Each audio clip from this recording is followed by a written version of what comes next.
This Faith and Finance podcast is underwritten in part by One Ascent. God has created every single person and every square inch with immeasurable dignity.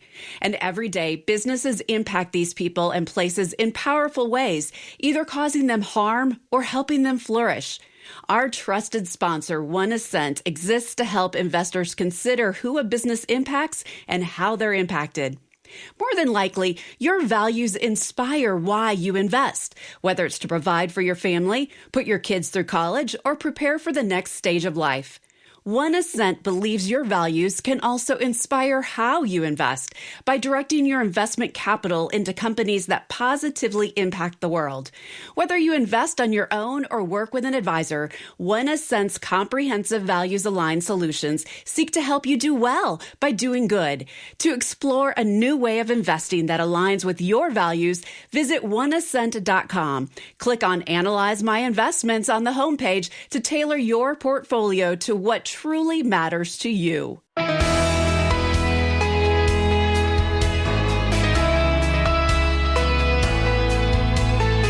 They're not listed on stock exchanges, yet private market investing opportunities are becoming increasingly popular. Hi, I'm Rob West.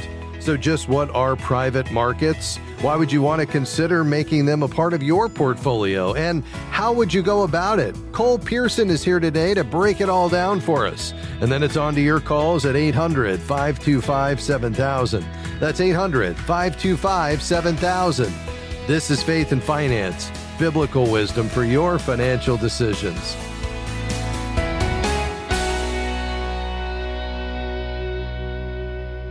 Well, it's great to have our friend Cole Pearson back with us. He's president of investment solutions at One Ascent, a family of companies dedicated to helping you align your investments with your Christian values. One Ascent is also an underwriter of this program. And Cole, it's great to have you back with us. Thank you, Rob. Great to be with you guys.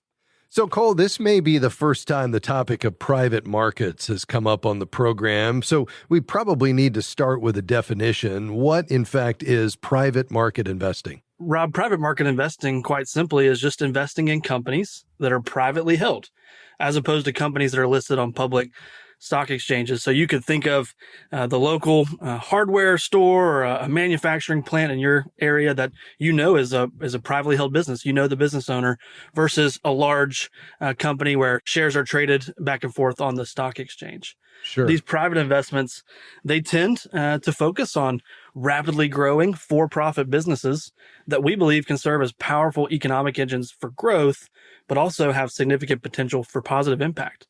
And so private market investing, when you hear about that, you might hear terms like private equity or venture capital or private credit.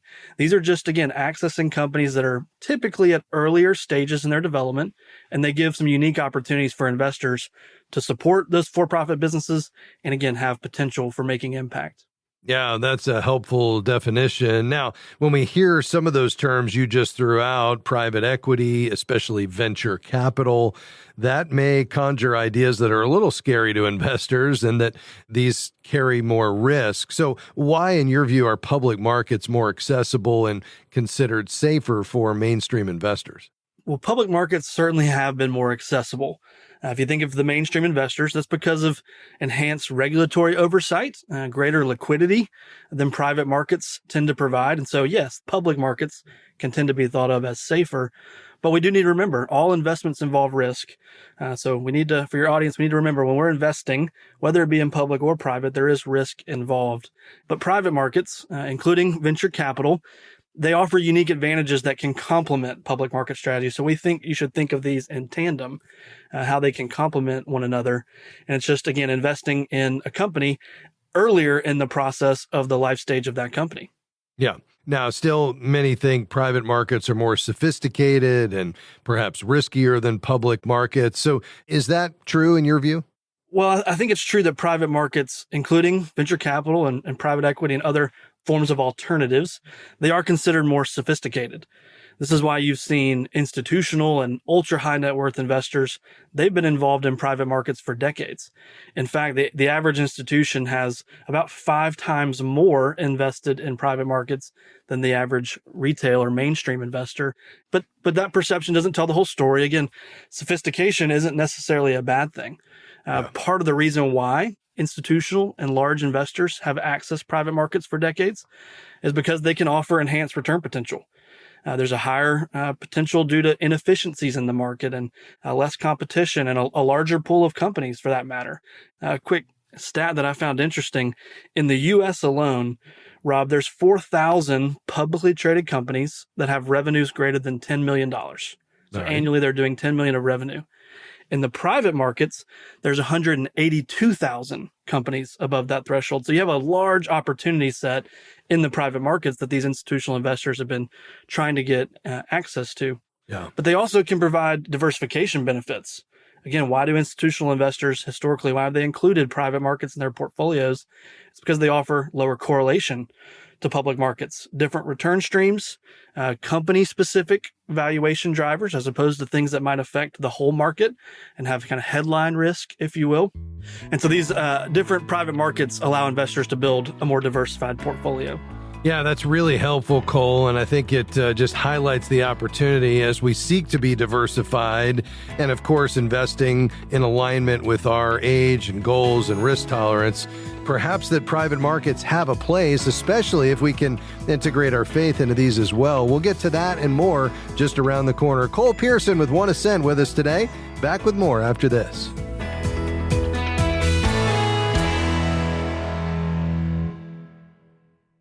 FaithFi is grateful for support from One Ascent. One Ascent believes that your values inspire why you invest and how they can inspire how you invest. One Ascent's goal is to provide solutions designed for every need and invest in businesses that bless the people and places God has made. They want to help investors do well by doing good, to explore a new way of investing that aligns with your values. More information is available at oneascent.com and by clicking Analyze My Investments.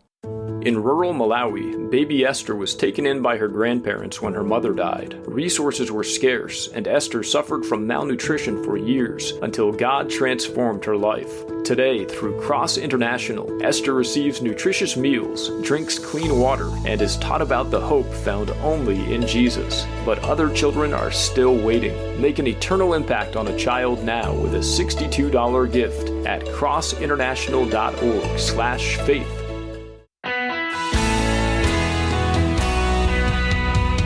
Thanks for joining us today on Faith and Finance. With me today, my friend Cole Pearson. He's president of investment solutions at One Ascent, a family of companies dedicated to helping you align your investments with your Christian values. One Ascent is also an underwriter of this program. You can learn more at capital.oneascent.com. That's capital.oneascent.com, and that's specifically the website at One Ascent around the private markets and private market investing. And that's what we're talking about today. This is simply investing in companies that are privately held as opposed to companies that are listed on public stock exchanges and aligning your faith with those same investments.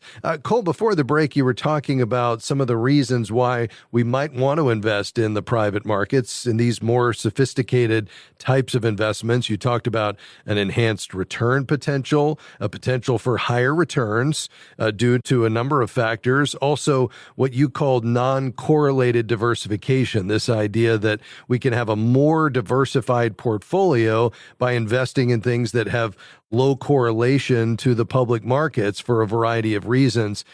There's other reasons to invest, and particularly just the growth potential of these companies, right? Yes, absolutely. When you look at public companies today that were at one time venture-backed, that's one way we can look at this.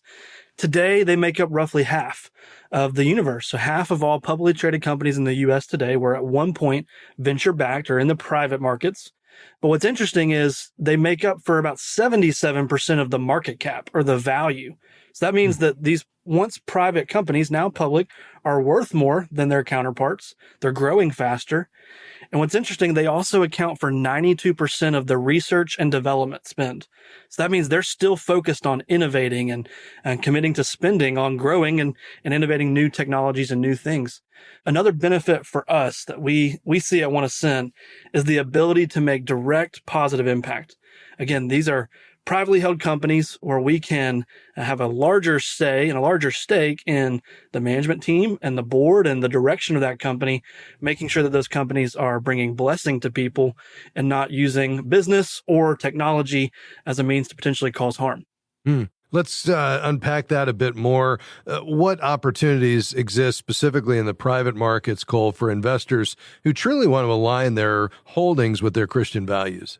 Yeah, this is a growing space. Again, it's growing, and more fund managers, more companies are coming to market. And so there's a number of them that exist out there. One Ascent is one of those. We have funds in the market, both for high net worth investors, but more recently, even an interval fund, which is a fund that's like, in some ways, a mutual fund, but invests in private equity. It allows for liquidity at certain intervals. It's meant to be a long-term investment, but we're very grateful that this space is growing, giving access to mainstream investors.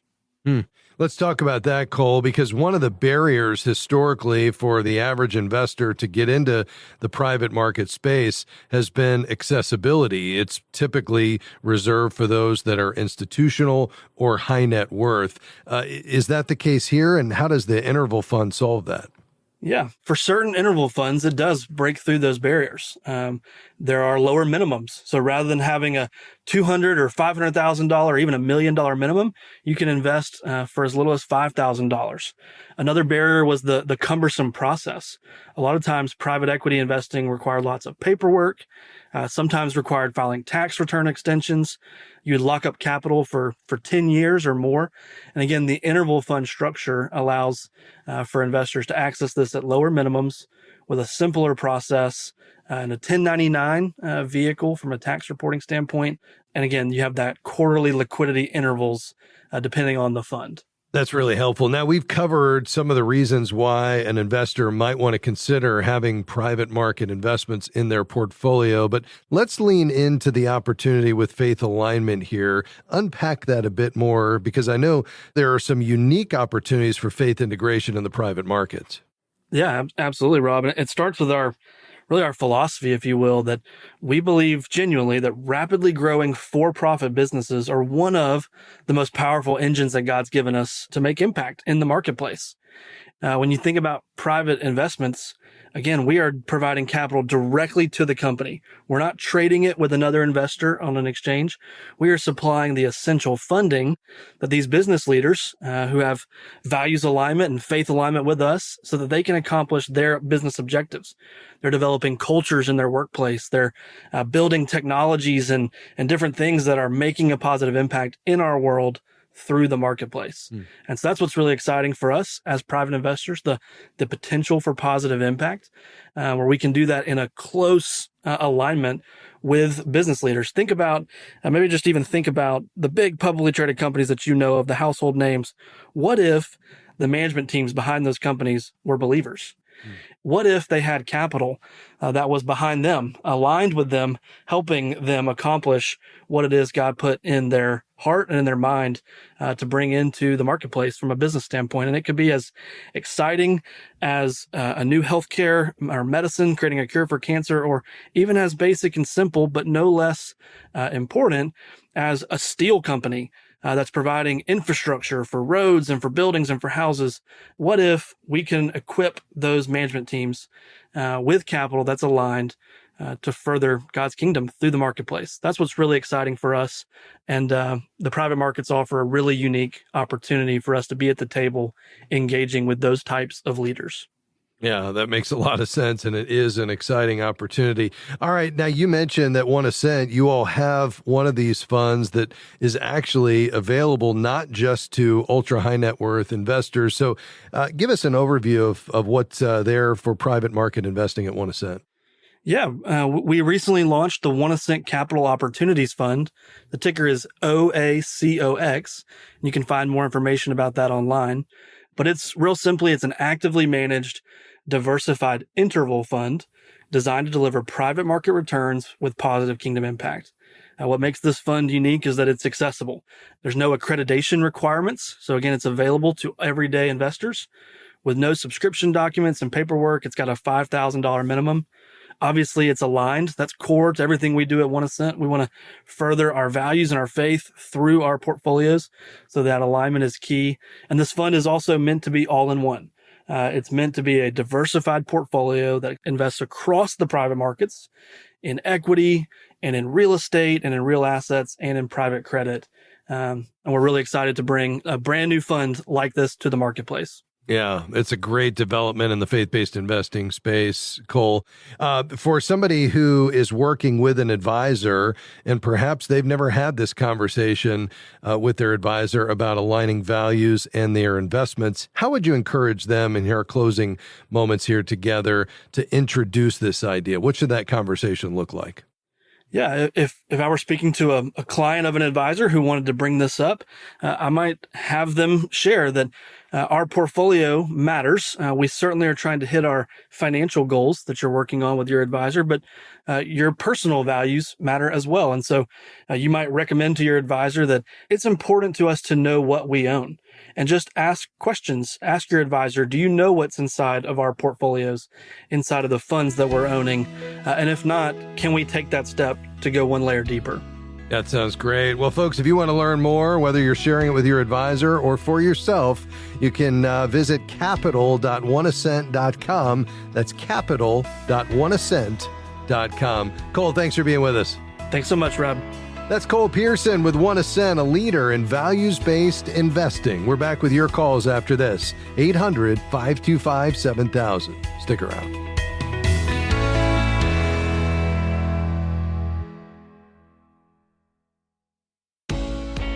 What's most important to you when it comes to choosing your financial advisor? Someone who's aligned with your biblical values? How about someone who will take the time to explain your options? Certified Kingdom Advisors are professionals who meet high standards in competence and integrity and have been trained to offer biblical financial advice. To find a Certified Kingdom Advisor in your area, visit faithfi.com and click Find a CKA. Faith and Finance is grateful for support from Sound Mind Investing. If you have money in an investment account, you know sometimes the stock market can seem like a roller coaster. But it's possible to enjoy both profit and peace of mind as a do-it-yourself investor, no matter what's happening in the market. A short video webinar about that is available at soundmindinvesting.org. Financial wisdom for living well. soundmindinvesting.org.